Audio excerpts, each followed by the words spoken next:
आप लोग की मूंग खरीदी को लेकर आप लोग यहाँ प्रदर्शन कर रहे हैं और कल इंदल सिंह कलसाना ने 40% खरीदी के लिए केंद्र सरकार को पत्र भी लिखा। हम मूंग खरीदी के चाहते हैं 100% खरीद हो जाए और जो ई टोकन व्यवस्था है उसमें सुधारा जाए। हर किसान परेशान है।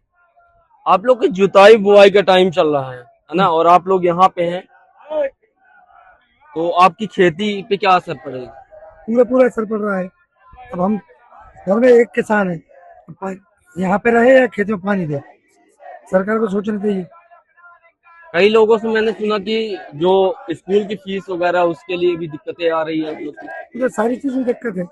किसान का घर कैसे चलता है, मैं अगर जानना चाहूँ किसान अपना घर कैसे चलाता है, क्योंकि उसको कोई इनकम मंथली तो आती नहीं है, फसल के ऊपर डिपेंडेंट होता है, फसल के ऊपर निर्भर होते हैं ना आप लोग की। फसल होगी, लगाएंगे, जब उगेगी तो हम बेचेंगे, पैसे आएंगे, अपने घर का खर्चा चलाएंगे। तो क्या समस्याएं आती है आप लोग को उसमें? फसल के पैसे रहते हैं, जब तक फसल के पैसे में तो पूरे होता नहीं है।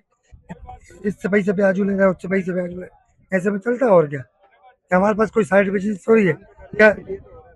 जी, किसान पे कर्जे इसलिए हो रहे हैं, सरकार चाह ही नहीं रही कि किसान उठे।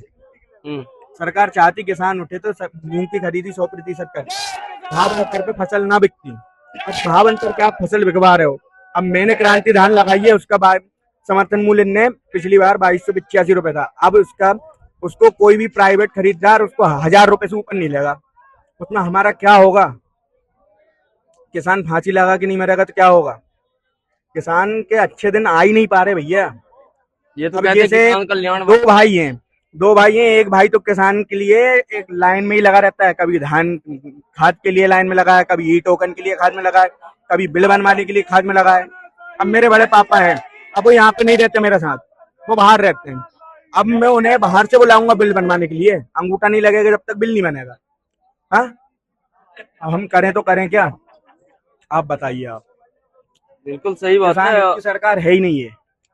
जो इनको मूल रूप से जो समस्या आ रही है कि जो ई टोकन व्यवस्था सरकार ने लागू की है, उसमें सबसे बड़ी अव्यवस्था जो है कि जो किसान है, किसान में जिसके नाम से खेत होता है, जिसके किसी के पिता के नाम से, किसी दादा के नाम से है, अब उनको क्या खाद के लिए उनको फिंगरप्रिंट लगाने जो केंद्र है वहां पे जाना होगा और वहां फिंगरप्रिंट लगाएंगे तब उनको खाद मिलेगी और उनका जो खाद्यान्न है, जो उत्पादन है वो बिकेगा।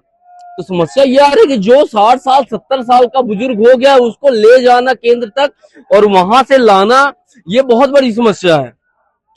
क्योंकि सभी किसान हैं, किसानों के पास ट्रैक्टर ट्रॉली होती है, इनके पास ना वाहन की इतनी ज्यादा व्यवस्था होती है, ना गांव में अन्य कोई सुविधाएं हो पाती हैं कि जो सुगम तरीके से वहां पहुंच सके।